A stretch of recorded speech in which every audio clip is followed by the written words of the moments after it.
beautiful people. Welcome back. Thanks for coming. Happy Wednesday. I hope your week has been going great. And this week, because I've been seeing a whole lot of posts, people kind of reposting a tweet from Kamala Harris about the Maternal CARE Act, which aims to shine light and improve the issues of moms dying and then, babies dying as a result of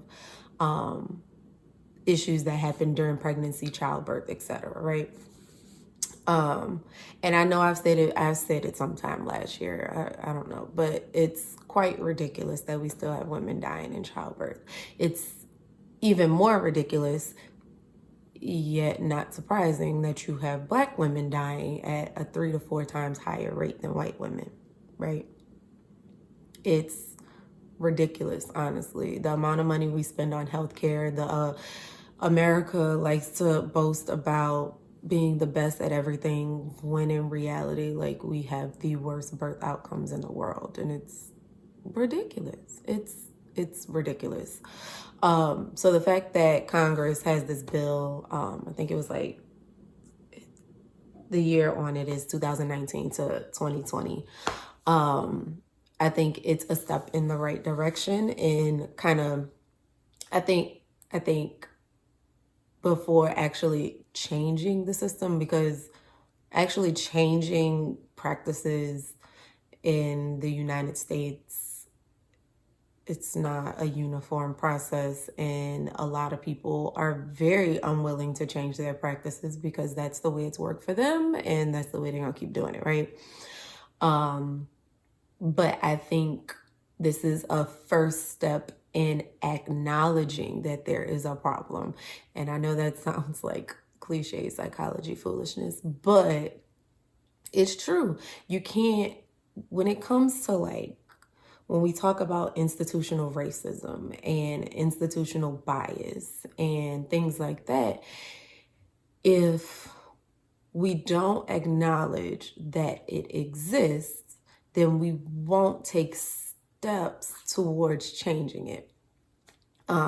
So I think that's a big thing. And then let me throw you some statistics that was in this bill so you understand how bad of an issue this is. So I want to say they said between 2000 and 2014, the maternal deaths and complications increased by 26.6%. Not decreased, increased. I don't understand. And then when you think about when you have premature babies or babies dying before their first birthday and all this stuff, that's all factored in, and that's all really bad as well. Like, it's all at such high rates that it's so incongruent with what our healthcare system is supposed to be, right? And then it says that around 60% of the deaths and the severe complications that surround, like, pregnancy are preventable. Preventable. That's the key thing. Yeah, there are some situations where it's unfortunate, where stuff just happens and we can't do anything about it, right? But more than half of the issues are preventable. So keep that in mind. And then, like I've said, Black women are dying at a 3 to 4 times higher rate than white women. And that spans education, background, financial, everything. Like, you can put a Black woman and a white woman in rooms right next to each other, same doctor, same nurses, same team, same entire pregnancy, same due date, same everything, live in the same neighborhood, work the same job, make the same amount of money, have the same type of stability. And that Black woman next door is still 3 to 4 times higher likely to die. And why is that? Just like we ask, why is it that being Black makes us higher risk for developing certain diseases like high blood pressure and diabetes? Is it just because something is so genetically different with Black people that we can't birth without dying, eat without developing diabetes, live life without developing high blood pressure? No.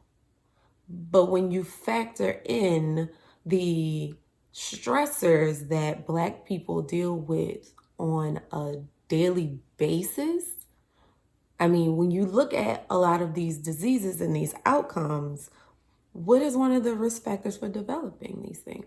Stress. What causes stress? What's the biggest causative agent of stress in the Black and brown community? Racism. Right? So I really do like that this bill factors in the institutional racism and bias. And that's the first step. You have to acknowledge that it exists. It is, I mean, these hospital corporations and all these things were built and still run for the most part by white men who have the same ideas as their fathers, their grandfathers, their great-grandfathers, who also did not model their care behind Black and brown people. And I don't say that to say that they were necessarily racist, but when you think about like different treatments for